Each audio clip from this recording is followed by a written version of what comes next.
पाहताय जेबीर TV news. बातमीत सत्यता हीच आमची ओळख. शिंदखेड्यात अनुसूचित जाती उपवर्गीकरण विरोधात हजारोंचा एल्गार तहसीलवर भव्य महामोर्चा.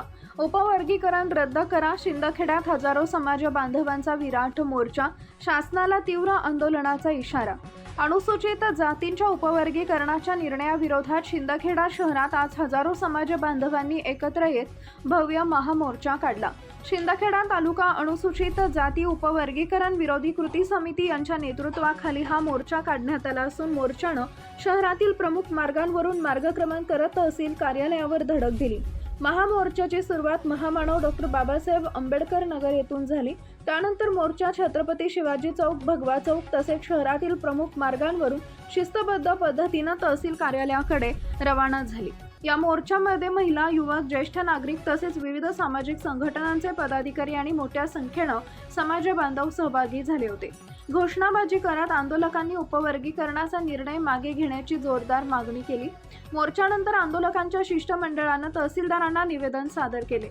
या निवेदनात अनुसूचित जातींचं उपवर्गीकरण रद्द करावे, सामाजिक न्यायाच्या मूलभूत तत्वांना बाधा पोहोचवणारा निर्णय शासनानं तात्काळ मागे घ्यावा अशी मागणी करण्यात आली आहे. यावेळी आंदोलकांनी स्पष्ट इशारा देत सांगितले की शासनानं हा निर्णय मागे घेतला नाही तर राज्यभर तीव्र आंदोलन उभारण्यात येईल आणि लोकशाही मार्गाने व्यापक लढा उभारला जाईल.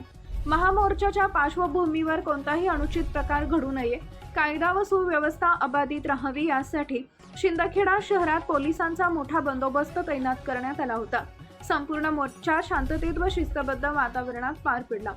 मुख्य संपादक जतीन बोरसे, जेबीटीव्ही न्यूज, शिंदखेडा, धुळे. जो काही भव्य महामोर्चा या ठिकाणी निघालेला आहे तर तालुका प्रशासनाला संबंधित मोर्चा पदाधिकारी यांनी निवेदन सादर केलेलं आहे. ते मी माननीय जिल्हाधिकारी महोदय धुळे यांच्या मार्फत माननीय राज्यपाल महोदयांपर्यंत पाठवण्याची व्यवस्था करतो. धन्यवाद. त्या माणसांनी लक्षात ठेवावं, आज सत्तेखाली गेलेल्या एखादा नेता तुम्हाला भडकावतो की तू तुझ्याच भावाच्या विरोधात जा. त्या माणसांना हे कळलं पाहिजे की महार आणि मांग समाज हा एकाच घरातले दोन सख्खे भाऊ आहेत. तुम्ही तुमच्यामध्ये फूट पाडून घेऊ शकत नाही. आम्हाला डॉक्टर अण्णाभाऊ साठेंचा आणि लहुजी वस्ताद साळवे यांचा जय जय करण्यामध्ये काहीही आम्हाला काही राग नाहीये. आम्ही त्यांना स्वाभिमानानेच आमचा मानतो. पण तुम्ही एक गोष्ट लक्षात घ्या, खूप सिंपल आणि साधं गणित मी तुम्हाला समजावून सांगते. जे मातंग समाज आता उठलाय की आम्हाला वर्गीकरण करायचंच आहे, त्यांना हे माझं प्रत्युत्तर नीट ऐका. महाराष्ट्र शासनाने तुम्हाला 13% आरक्षण दिले आणि सेंट्रलमध्ये तुम्हाला 15% आरक्षण आहे. आता 15% आरक्षण तर समजून घ्या, तुम्हाला 15 जागा आहेत समजा.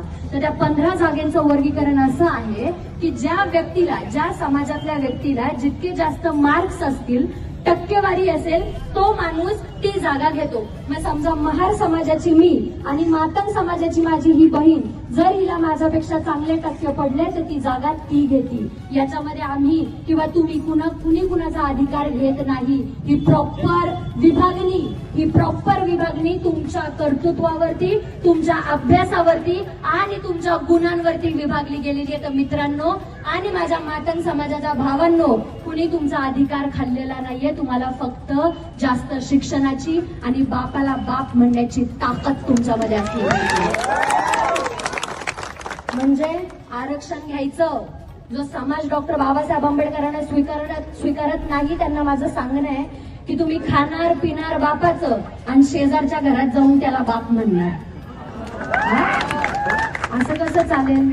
ज्या बापाने जन्म दिला, ज्या बापाने तुम्हाला श्वास घ्यायचं शिकवलं, ज्या बापाने तुमचा इतका दर्जा वाढवला की आज तुम्ही आरेला कारे म्हणण्याची ताकद ठेवता, तुम्ही त्या बापाला विसरून जर गेले तर तुमचा जगून काही उपयोग नाही. ही गोष्ट लक्षात ठेवा. आणि तुम्ही ही गोष्ट विसरता की अण्णाभाऊ साठेंच्या लेखणीने डॉक्टर बाबासाहेब आंबेडकरांचा स्वाभिमान ओळखला आणि म्हणून ते लिहून गेले की जग बदल घालून घाव, सांगून गेले मला भीमराव. आणि या गोष्टींचा अर्थ जर तुम्हाला कळला असता तर तुम्ही छाती ठोकून महार समाजाचा मोठा भाऊ म्हणून मांग समाज आज या आंदोलनामध्ये सहभागी झाला असता. 4 कुत्रे सत्तेमध्ये भुकणारे, जे स्वतःच बापाला, आमच्या बापाला बाप म्हणतात, वेळे काळेनुसार बाप बदलतात ते तुम्हाला काय सांगतील बापाची व्याख्या करायला?